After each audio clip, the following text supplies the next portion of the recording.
Praise the lord. దేవుని నామానికి మహిమ కలుగునుగాక. ఈరోజు దేవుని వాగ్దానము, నీవు యెహోవా యందు ఆనందించెదవు, దేశము యొక్క ఉన్నత స్థలముల మీద నేను నిన్నెక్కించెదను. యెషయా గ్రంథము 58వ అధ్యాయం 14వ వచనము. ఈ వాగ్దానం ఎవరి పట్ల దేవుడు నెరవేర్చుతాడు అంటే, దేవునికి ఇష్టమైన ఉపవాసం చేసేవారి పట్ల. ఉపవాసం అంటే దేవునితో సహవాసం. దేవునితో సహవాసం చేసేవారు ఉపవాసం అంటే తిండి మానేయడం అనుకుంటారు. ఆయనకు ఇష్టమైన ఉపవాసం ఏమిటంటే, తిండి మానేస్తే ఉపయోగం లేదు. ఆ రోజున పనులు చేసేస్తాం, గొడవలు ఆడేస్తాం, మనకు నచ్చినవన్నీ చేసేస్తాం. ఇలాంటివి ఏవి చేయకూడదు. మనం ఉపవాసం ఉన్నప్పుడు దేవునికి అనుకూలముగా ఉండాలి.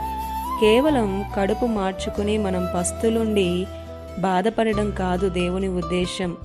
ఆయనకు ఇష్టమైన ఉపవాసం ఏమిటంటే, మీ ఆహారం ఆకలిగొనిన వారికి పెట్టుటయు, వస్త్రహీనత గల వారికి వస్త్రములిచ్చుట, దిక్కుమాలిన బేదలను నీ ఇంట చేర్చుకొనుటయు.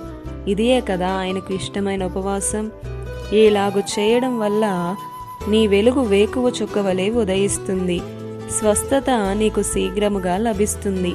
మన నీతి క్రియలు మన ముందు నిలుస్తాయి. అప్పుడు నీవు మొర్ర పెడితే ఆయన తప్పక నేనున్నాను అని అంటాడు. నీవు పిలిస్తే పలుకుతాడు. అలా దేవునికి ఇష్టముగా ఉండి నీతి క్రియలు చేస్తూ దేవుణ్ణి సంతోషపెడితే గొప్ప గొప్ప కార్యాలు చేస్తాడు. ఆయన నిత్యము నడిపిస్తాడు.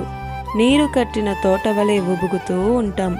ఇవన్నీ చేస్తూ ఉంటే దేవుని యందు నీవు ఆనందిస్తూ ఉంటావు. దేవా, నీకు కృతజ్ఞతలయ్యా అని ఆయనను మహిమపరుస్తావు. దేశము యొక్క ఉన్నత స్థితిలో నిన్ను హెచ్చిస్తాడు, దీవిస్తాడు, మనలను ఘనపరుస్తాడు. ఆయనకు ఇష్టమైన రీతిలో ఉపవాసము చేస్తూ దేవునిలో ఆనందించెదము. ఈ దిన వాగ్దానము మీ అందరి జీవితాలలో నెరవేరాలని కోరుతూ, దేవుని సువార్త పరిచర్యలో మీ సహోదరి Prasanna. God bless you. Amen.